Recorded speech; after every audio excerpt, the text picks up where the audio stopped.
A few years ago, one of our team gave up something really important for someone else and ended up receiving some things she never expected. Hi everyone, I'm Johnny Thomson and welcome to another episode of our People at the Heart podcast, where we like to chat about all kinds of things, both serious and light-hearted, connected with our team and our work here at Risk Stop Group. Now, Sharon Masters, who is one of our surveyors and part of the QC team at rebuildcostassessment.com, made an incredible donation a few years ago. And this generosity actually played back in a very unusual way, in that Sharon received a few accolades she probably never imagined would come her way. Hi Sharon, how are you? Hi Johnny, I'm good, thank you very much. Nice to be here. Now, before we get into all of the mystery that I've alluded to in the introduction there, for anyone who doesn't already know you, tell me a little bit about your role, your background, how long you've been with us, so on. So, as you say, I've worked on the QC team as a surveyor. So I've been with RCA since 2022. Yeah. And I'm the technical lead for high net worth and listed buildings and do a lot of site surveys, which I really enjoy. I did actually start in 2021 up on this floor, working with Sorrel as a surveys coordinator. So some of you may know my brother. Yeah. And who is your brother? Sean Small's my brother. Sean Small, yeah. A senior risk consultant. So yeah, Sean's been here forever. And I've always worked in property. I did over a decade in sales and lettings. I did over a decade with the National Trust. As I came here in 2021. And I mentioned at the start that you gave up something very important for someone else a few years ago. Can you tell me that story? Yes, so it came about, I've been a blood donor for a very, very long time, and I didn't know you could be a living donor. And I happened to watch a medical show, and this woman was donating her kidney to her boyfriend. Right. So I Googled it, did about 6 months of research, followed people online who donated. It's not a big pool of people. There's only a couple hundred do it every year. So there wasn't a lot of people to talk to about it, but found a team in Plymouth and sort of put my name forward and went from there. Yeah, just from initially seeing it on a documentary, it started from there. Yeah, and was it just the documentary, or was there kind of another reason or another motivation behind this? Because I mean, this is quite a thing to do. Yeah, I mean, it's kind of I've always been my other side. What I do volunteering wise, I've been over 20 years St John Ambulance and NHS first responder. Yeah. So you see that side of people desperately needing help, and you see all the figures come through for people who sadly die every year because they can't get a transplant. We've had a personal experience of that just last year with a close family member who sadly passed away. So it's a very close thing. And like any rabbit hole, once you go down it, yeah, you can't get out of it. You can't get out. Yeah, and I mean, what's the impact been on you? What impact does taking a kidney away have on So you? You have the initial, like any post-op, because it is a major operation. Yeah. Understandably, they are removing an organ. Mm-hmm. It actually goes against a doctor's ethical code of practice, because normally, of course, you're ill and they operate on you. Yeah.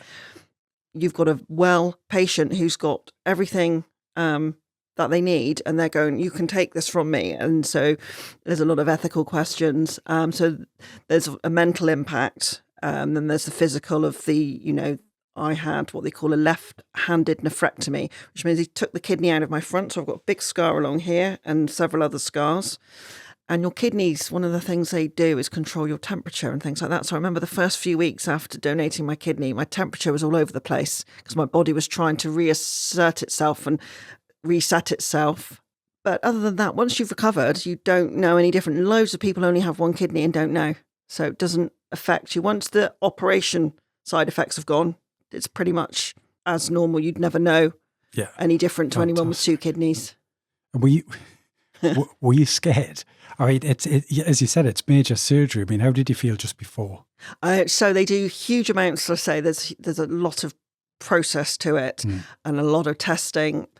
And again, because it's an elective surgery, unlike an emergency surgery where your life depends on it. It's very different. So they've got time. They will literally check you from head to toe.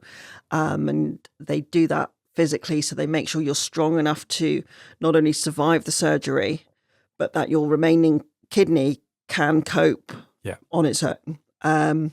They give you the statistics. It's 1 in 3,000 die under major surgery from donating kidneys. So you do go in with all the best will in the world. They've done every test, and as far as they're concerned, they're happy that you're going to survive it. So you've just now put everything in their hands. But you'd be stupid if you're not scared, because there's no way. I'm just wondering, as a kind of, as a risk person, if you like, whether you looked at that 1 in 3,000 in a rational way, which is, because actually 1 in 3,000 is quite a low risk, isn't it? Let's face it, in a rational sense. Yeah. But in an emotional sense, you only focus on the one, don't you? Yeah, and it's because you're doing it for your own choice as well. So it's not, I say, it's not like you're going in and they're like, you need to have this surgery, and you don't have to do it. So you're coming at it from a different angle, and you've got a lot more time. The build up to surgery is so intense in a good way. There's no stone left unturned. So you have full trust in that they are 100% sure that, say, they check you from head to toe. The scans I had, the amount of blood they took, every sample you could think of they took to check there's absolutely nothing wrong, and they literally give you right up until the moment they put that mask over your nose to say, I don't want to do it. And remind me, when was this? When did you do this? So this was June 2021, just before I started here. So it's just this is the end of June 25 now, so just had my anniversary. 4 years. 4 years. Yeah, donation day. Yeah, donation day. Yeah, tremendous. And I also mentioned at the beginning that this led to kind of unexpected things coming your way, and that is specifically some medals. Yeah, some medals. You're the proud owner of some medals. So explain that one. What am I talking about there, and how did these come about? So you're talking about the British Transplant Games, which I didn't know existed, because you wouldn't. It's a very niche thing. Mm-hmm. And it's basically an event that is held every year. And involves NHS England and other bodies, and all the hospitals across the country get together to hold games, athletics, field events, things like badminton, football, swimming, and its majority of the people taking part are all people who've received a transplant, and it goes from tiny little tots to people sort of older than me. And me. And everybody in between. And then, so they have all the recipients, which is the biggest group. They then have live donors like myself all come together. And then the really moving part is then they have the donor families. So those who've actually, when someone's about to lose their life, they are the people who said, yes, you can. We were happy to donate. So they're also there at the games. So they take place every year. A lot of the events take place under UK athletic rules. So we've got Team GB members, we've got Paralympians as well. Yeah. So there's a European and a World Transplant Games as well that go on. So every single year. So once you obviously donate, you are eligible to go to these games, which I now do, which is good fun. Been twice, is that right? Yes. Before? Yeah. And you've been a medalist on both occasions. I have. Come on and tell me which medals you've won. So on my first games, I got a gold medal. Wow. And last year I won a bronze. So what was the gold for? This is a great fun one. It was an obstacle race. Yeah. And I've got it on video somewhere of all these grown-ups running over these little obstacles and tagging each other. It's hilariously fun. Yeah. It was so much fun. I mean, I haven't laughed so much in a long time. Yeah. And the bronze? And the bronze was for throwing a cricket ball. Right. 51 metres. It sounds like such a fantastic event. To participate in. And when's the next one now? So the next one is the end of July and into August, and we are in Oxford this year. Our opening ceremony is at Blenheim Palace, which I've never been to, so I'm really excited. I'll do a quick rebuild cost on it while I'm there. Do people who have received the donations, do they also attend or not? Yeah, so that's the majority of the competitors are donor recipients. Right. Yeah. Yeah. So in principle, that person who has your kidney could also be participating in those games. They could be. In theory. They could be. So I know my kidney went up north. Mm-hmm. I don't know who to. Yeah, you don't find out, do you? No, Yeah. which is absolutely fine. And last year we were in Nottingham, so I'm like, they could be here. I don't know. Yeah. I mean, and how does that feel, knowing that there's someone who's walking around and potentially wouldn't have a life and wouldn't be with their family and wouldn't be enjoying, events, happy events like that without how does that make you feel, Sharon? It's quite moving, actually. So for those who don't know, if you have kidney failure, they try and sort of manage your diet first. As your kidneys start to get worse, you then go on to dialysis. Once dialysis stops working, the only thing that will give you a survival chance is having a kidney. It's the last resort.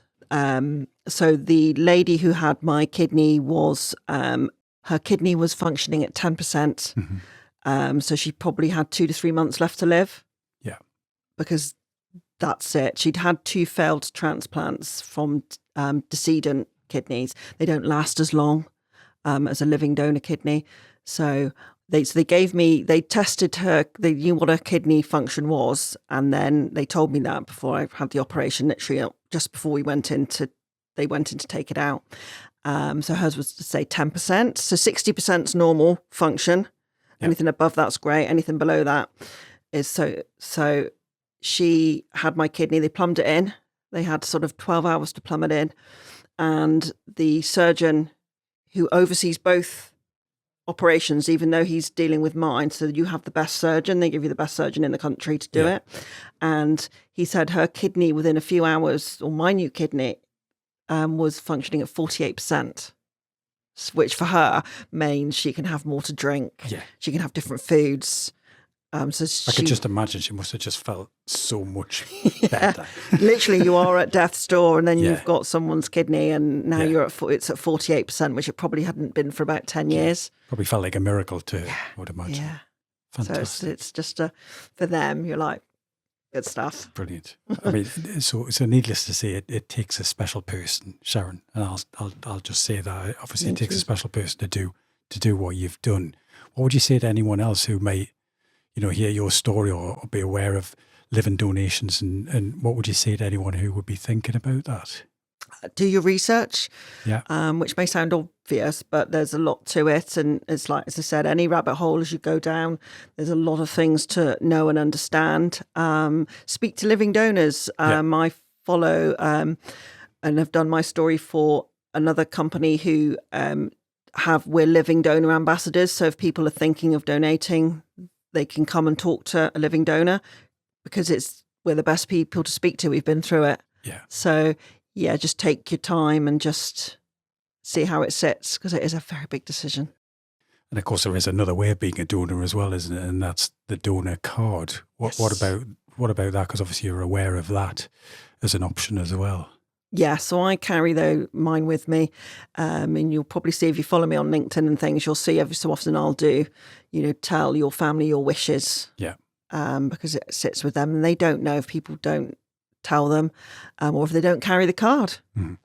I think you can register electronically as well now, can't you? You can do it on the NHS app. Yeah. A lot of people, especially if you're doing your driving licence, you can do it on there, on the government website. You can always update it as well. So there are lots of options to say the physical card, the online. And finally, Sharon, the event that we spoke about, a wonderful event. Presumably there's some aspect of fundraising and so on connected with that. Some of the athletes will try and do personal donations, so they'll be sort of doing Just Giving, things like that, so trying to get personal donations. So I'm part of the Devon and Cornwall transplant team based at Derriford Hospital. So how it works, and this is individual for our team, I don't know about other teams. The NHS do contribute some. We're waiting literally to find out now. We pay for everything ourselves first. We give them all of our invoices, and then we'll wait to see how much money they will give us, to see how much we have left, to see if we can raise any more. It's literally, we're just waiting now to find out what that money is going to be. Brilliant. Well, anyone listening in, obviously, if you'd like to make a donation to what Sharon's talked about, then just find you in the office and get some more information, and maybe we could put something on Iris as well in connection with this about about that. Other than that, Sharon, I'm just blown away by what you've done, to be honest. You know, at one stage in my life, I had major surgery and I didn't volunteer for that. No. And I was, I was very, very nervous about all of that. So to do that voluntarily, I think is an incredible thing. And I'm delighted you've got your gold and your bronze. And maybe at the next one you can get the silver to make get the full set. Yeah. Brilliant. Thank you very much, Sharon. Thank you. Brilliant. And thank you very much, everyone, for listening in. That's pretty much all we have time for this episode of Wrist Stop Group's People at the Heart podcast. I, along with one or two other presenters, will be back soon with all kinds of things to talk about with different guests. So keep your eyes peeled for more episode announcements on Iris. And remember, here at Wrist Stop Group, it's all about keeping people safe and secure and believing in social responsibility and sustainability. Until the next time, once again, Sharon, thank you. Goodbye for now. Bye-bye.